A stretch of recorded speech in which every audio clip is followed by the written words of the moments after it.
तरुणाईच्या या देशात महाराष्ट्राचं एक असं म्हातारं जे सगळी दिशा बदलत असतं. गेल्या काही वर्षांपासून हे म्हातारं जरा जास्तच म्हातारं झालंय आणि त्याचे डावपेच आता चालत नाहीये आणि म्हणून त्यांना आता वस्ताद बनण्याची गरज नाही असंही बोललं जात होतं. पण आता जे काही घडतंय आणि आता जे काही महत्त्वाचे 2-3 डाव म्हाताऱ्यांना टाकले, तर कुठे ना कुठे वस्ताद पुन्हा एकदा मैदानात उतरलाय आणि वेगळ्या ताकदीनं उतरलाय असं बोललं जात आहे. अर्थात काही दिवसांपूर्वी जेव्हा वेगवेगळ्या घटना महाराष्ट्रात घडत होत्या, अजितदादा पवार संदर्भात घडत होत्या किंवा मग जेव्हा राष्ट्रवादीत फूट पडली होती तेव्हाही असंच बोललं गेलं होतं, विधानसभेच्या वेळेसही असंच बोलण्यात गेलं होतं. पण तेव्हा मात्र या वस्तादाची जादू दिसली नव्हती. पण आता त्याचा रिझल्ट पाहायला मिळतोय. नेमकं काय घडतंय 2-3 दिवसात, कोणते डाव वस्तादाने टाकले होते आणि कोणते डाव कशा संदर्भात होते आणि ते कसे यशस्वी झाले, या संदर्भात या व्हिडिओच्या माध्यमातून चर्चा करूया. नमस्कार, मी सूरज कुमार आणि तुम्ही पाहताय बोल बिंदास. अर्थात अजूनही जर तुम्ही चॅनलला सबस्क्राईब केलं नसेल तर लगेच सबस्क्राईब करा. आता जेव्हा महाराष्ट्राच्या राजकारणाचा विषय येतो तेव्हा शरद पवार आणि म्हणजे पवार आणि ठाकरे हे दोन नावं घ्यावीच लागतात. जेव्हापासून अजितदादा आपल्यातून गेले तेव्हापासून महाराष्ट्राच्या राजकारणात अनेक तर्क, अनेक शक्यता निर्माण झाल्या आणि या शक्यतांमध्ये सेंट्रलाइज चेहरा राहिलेला आहे शरद पवार. अर्थात त्यानंतर सुनेत्रा पवार असतील, पार्थ पवार, रोहित पवार, सुप्रिया सुळे यांच्या राजकीय भवितव्याची दिशा काय असणार, त्यांचं राजकीय भवितव्य काय असणार, या संदर्भातील अनेक चर्चा झाल्या. त्यानंतर कुठे ना कुठे म्हणजे अजितदादा गेल्यानंतर 3ऱ्या-4थ्या दिवशी शपथविधी होणं म्हणजे हे तर खूप लेट झालंय. पण जेव्हा अंत्यविधीची गोष्ट चालू होती, जी काही विधी चालू होती, तेव्हा सगळ्या राजकीय घडामोडी घडत होत्या आणि ह्या राजकीय घडामोडी घडत असतानाच वेगवेगळे डाव प्रतिडाव टाकले जात होते. अर्थात या सगळ्यांमध्ये पटेल असेल, तटकरे असेल यांच्या संदर्भातल्या वेगवेगळ्या चर्चा पुढे येत आहेत. आता जेव्हा विमान दुर्घटनेसंदर्भात वेगवेगळ्या गोष्टी पुढे येत आहेत, वेगवेगळ्या शंका पुढे येत आहेत, त्यानंतर तर तटकरे आणि पटेल यांच्याकडे पाहण्याचा दृष्टिकोन एक वेगळ्या होतोय, वेगळ्या अँगलने त्यांच्याकडे पाहिलं जातंय. पण या सगळ्यांमध्ये सुनेत्रा पवार यांना आपल्या गटात घेऊन एक वेगळं राजकारण खेळण्याची त्यांची रणनीती काही अंशी सक्सेसफुल झाली. पण आता जेव्हा सगळ्या घटनाचा आपण विचार करतो, आढावा घेतो आणि त्याचा एक क्रम लावतो, तेव्हा आपल्या ध्यानात येतं की हा सगळा डाव शरद पवारांचा होता.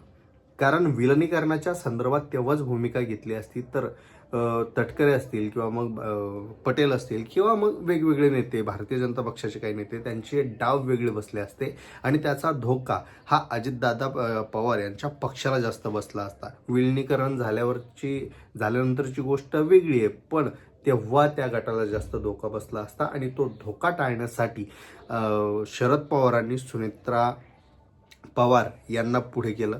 म्हणजे आपल्याला आठवत असेल की हे सगळं घडत असतानाही त्यांच्या गाठीभेटी होत होत्या.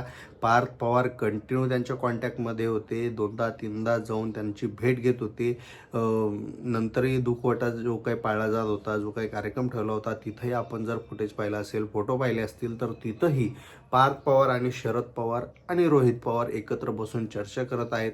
म्हणजेच कुठे ना कुठे या सगळ्याची कल्पना शरद पवारांना होती. पण पत्रकारांसमोर त्यांनी या संदर्भात वेगळी भूमिका घेतली आणि महाराष्ट्राचं, पत्रकाराचं, राजकीय नेत्यांचं सगळं जे लक्ष आहे ते वेगळीकडे वळवलं आणि पाठीमागून वेगळा गेम खेळला. आता दुसरी महत्त्वाची गोष्ट, उपमुख्यमंत्री सुनेत्रा पवार झाल्या, विलिनीकरणाच्या चर्चा थांबल्या. अर्थात त्या पुढे येऊ शकतात, पण सध्या तरी त्यावर पूर्णविराम लागलेला आहे. आता हे सगळं घडत असताना तिसरा आणि सगळ्यात महत्त्वाचा मुद्दा होता, तो म्हणजे आता पक्षाचा अध्यक्ष कोण होणार अजितदादांच्या, आणि त्या संदर्भात पटेल यांचं नाव मोठ्या प्रमाणात पुढे येत होतं. काही केंद्रीय नेते जे आहेत त्यांनीही हे नाव फिक्स करून टाकलं होतं. त्यानंतर त्यांना आपलं वक्तव्य मागं घ्यावं लागलं होतं. आपल्या पोस्ट ज्या आहे सोशल मीडियाच्या त्याही मागं घ्याव्या लागल्या होत्या. म्हणजेच कुठे ना कुठे पटेल यांच्या नावावर शिक्कामोर्तब झालं होतं. आपल्याला आठवत असेल राज ठाकरे यांनीही असं एक वक्तव्य केलं होतं, असं लिहिलं होतं सोशल मीडियावर की त्या पक्षाला पटेल नाही पाटील हवा. म्हणजे अर्थात मराठी आणि गुजराती किंवा परप्रांतीय हा असा एक त्यांचा दृष्टिकोन होता आणि त्यामध्ये पटेल हे नाव वापरल्यामुळं कुठे ना कुठे प्रफुल्ल पटेल हे यांचीच नावाची चर्चा होती आणि त्यांनाच राष्ट्रीय अध्यक्ष करण्यात येणार होतं असं बोललं जात होतं. पण पहा, शरद पवारांनी अंतर्गत डाव फिरवले, भेटीगाठी झाल्या, संपर्क झाले आणि राष्ट्रवादी अजितदादा पवार गटाचे सगळे जे काही म्हणजे सगळे म्हटल्यापेक्षा बहुतांश आमदारांनी वेगवेगळे खेळ खेळले. त्यामधले काही आमदार आता पुढे येऊन स्पष्ट सांगतायत की याच्या पाठीमागं घातपात असू शकतो, याच्या पाठीमागं वेगळं काही समीकरण असू शकतं. जेव्हा राष्ट्रवादी अजितदादा पवार गटातले महत्त्वाचे नेते म्हणत होते की विलिनीकरणाच्या संदर्भात शरद पवार गट जे सांगतोय त्यामध्ये फारसं काही तथ्य नाही, तसं असतं तर आम्हाला माहिती असतं. अशा वेळेस राष्ट्रवादी अजितदादा पवार गटातलाच एक महत्त्वाचा नेता पुढे येऊन सांगतोय की अशा चर्चा सुरू होत्या. अजितदादा पवार हे विलिनीकरणाच्या संदर्भात सकारात्मक होते आणि त्या संदर्भात त्यांच्या बैठकी होत होत्या.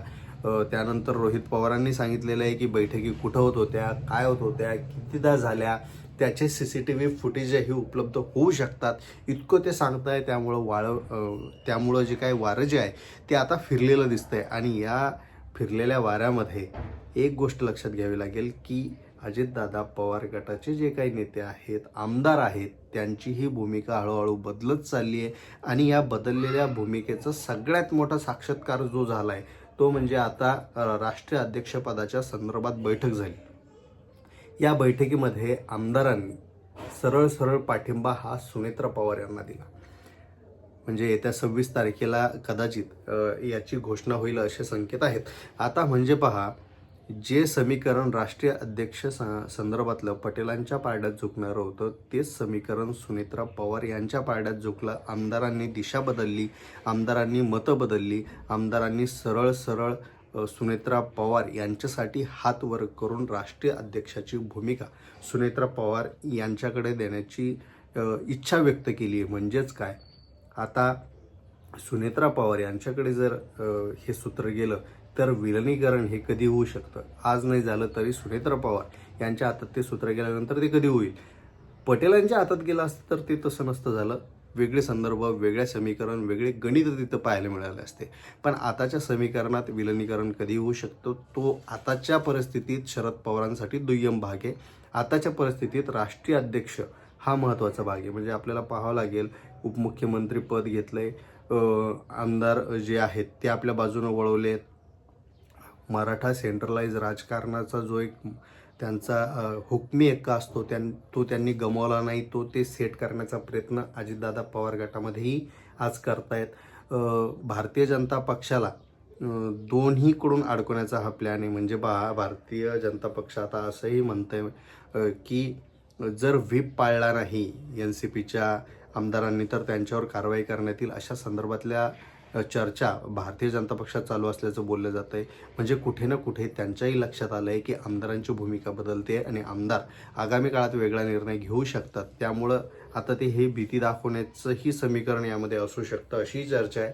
पण शरद पवारांनी वेगवेगळे डाव टाकलेले आहेत. यामध्ये जयंत पाटील यांची जी काही भूमिका आहे आणि जर हे सगळे डाव ऐनवेळी जर फिरले किंवा ते अयशस्वी व्हायला लागले तर जयंत यांच्या माध्यमातून जो प्लॅन बी आहे तो कसा वर्क करेल हेही आपण अगोदरच्या व्हिडिओमध्ये सांगितलेले आहे. त्यामुळे शरद पवारांनी सध्या जे काही डाव टाकले त्या डावाचा जर आपण विचार केला तर त्या डावाच्या आधारावर सध्याचं राजकारण त्यांनी आपल्या हातात घेतलेलं आहे. दोन्ही राष्ट्रवादीचं अर्थात पार्थ पवार यांच्या राजकीय भवितव्याची चर्चा देखील त्यामध्ये झाली असेल आणि रोहित पवार यांच्याही राजकीय भवितव्याची चर्चा झाली असेल आणि त्या राजकीय भवितव्याच्या चर्चेनुसार जे काही आता सेट केलं जात आहे ते शरद पवार यांच्या विचाराने सेट केलं जात आहे.